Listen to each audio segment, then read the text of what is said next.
Hello বন্ধুরা, আজকে আমি বানাবো চারাপোনার ঝাল। তো দেখতেই পাচ্ছ খুবই লোভনীয় একটা ডিশ, যেটা চারাপোনার ঝাল। মানে মাছ মানে বাঙালির প্রিয় মাছ, বুঝতেই পারছো। তো আজকে চলো ভিডিও শুরু করা যাক। আগে খুব টেস্টি একটা রেসিপি তোমাদের সাথে শেয়ার করলাম। তো প্রথমে আমরা দেখতো নিয়ে নিয়েছি মাছ।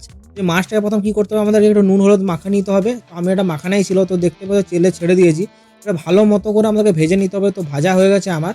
তো আমি এরপরে এটাকে তুলে নিচ্ছি। দেখতেই পাচ্ছ একটা একটা করে আমি তুলে নিচ্ছি চারাপোনা মাছগুলো প্লেটের মধ্যে। তো চলো এরপরে কি করতে হবে, এরপরে আমরা তেল নিয়েছি, এরপরে আমরা তেলের মধ্যে দিয়ে দিলাম পেঁয়াজ আর কাঁচা লঙ্কা। এগুলোকে হালকা মতো একটু ভেজে নিতে হবে। ভেজে নেওয়ার পর এরপর দিয়ে দিলাম টমেটোগুলো হালকা মতন ভেজে নিতে হবে। ঠিক আছে, এরপরে একটু নুন দিয়ে দিলাম যাতে ভালো মতো টমেটোগুলো একটু গলে যায়। ওকে। তো একটু পরে কি করলাম, আমরা এখানে আমাদের একটা বান্না রেডি করা ছিল। তো সেই বান্নাটা আমি এর মধ্যে কি করবো, এরপরে ঢেলে দেবো। তো বান্নাটার মধ্যে কি কি ছিল আমি তোমাদেরকে বলে দিচ্ছি টোটাল। ওকে। যে কি কি ছিল, তো দেখতে পাচ্ছ বান্নাটা ঢেলে দিয়েছি। তো এর মধ্যে ছিল জিরা বাটা, ধনা বাটা। টোটাল এটার মধ্যে জিরা বাটা, ধনা বাটা, আদা বাটা আর রসুন বাটা দিয়ে মিক্স করা ছিল এই বান্নাটি। তারপর আমরা হলুদ আর লঙ্কা দিয়ে দিলাম। তো চলো এরপরে একটু এটা কষে নিই। কষে নেওয়ার পরে আস্তে আস্তে কি করতে হবে আমি তোমাদেরকে বলতে থাকবো। তো দেখতেই পাচ্ছ এটা আস্তে আস্তে এখন আমরা নাড়ছি। আস্তে আস্তে এরকম নেড়ে যেতে হবে যাতে জলটা আস্তে আস্তে মরে যায়, তেলটা যাতে ভেসে ওঠে। তো দেখতেই পাচ্ছ আমাদের মোটামুটি কষাটা রেডি হয়ে গেছে।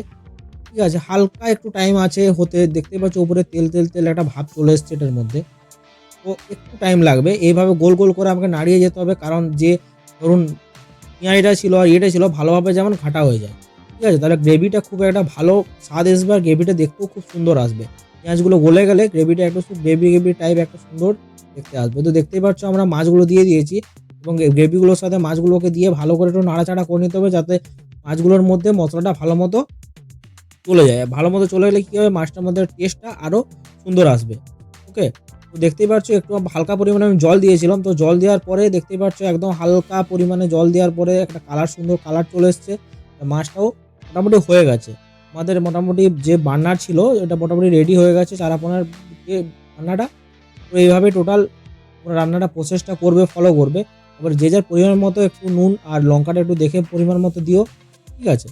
তো চলো আমাদের রান্না কমপ্লিট। এরপরে আমরা কি করবো, মাছটাকে এরপরে আমরা তুলে নেব। ওকে। তো প্লেটের মধ্যে দেখতেই পাচ্ছ মাছটাকে তুলে নিচ্ছে আস্তে আস্তে করে। তো তোমরা কড়াতেও রাখতে পারো বা তোমরা প্রয়োজনে তোমরা প্লেটেও তুলে নিতে পারতো। তো আমাকে প্লেটে তুলে নিতে হবে। ওকে। তো দেখতেই পাচ্ছ আস্তে আস্তে আমি তুলে নিচ্ছি। তো বন্ধুরা ভিডিওটা কেমন লেগে থাকে জানিও। ওকে। আর লাইক শেয়ার সাবস্ক্রাইব করে দিও। আর ডিশটা ট্রাই করো, যদি ভালো লেগে থাকে আর নতুন নতুন আমি আইটেম তোমাদের জন্য নিয়ে আসবো। ওকে। বাই বাই বন্ধুরা।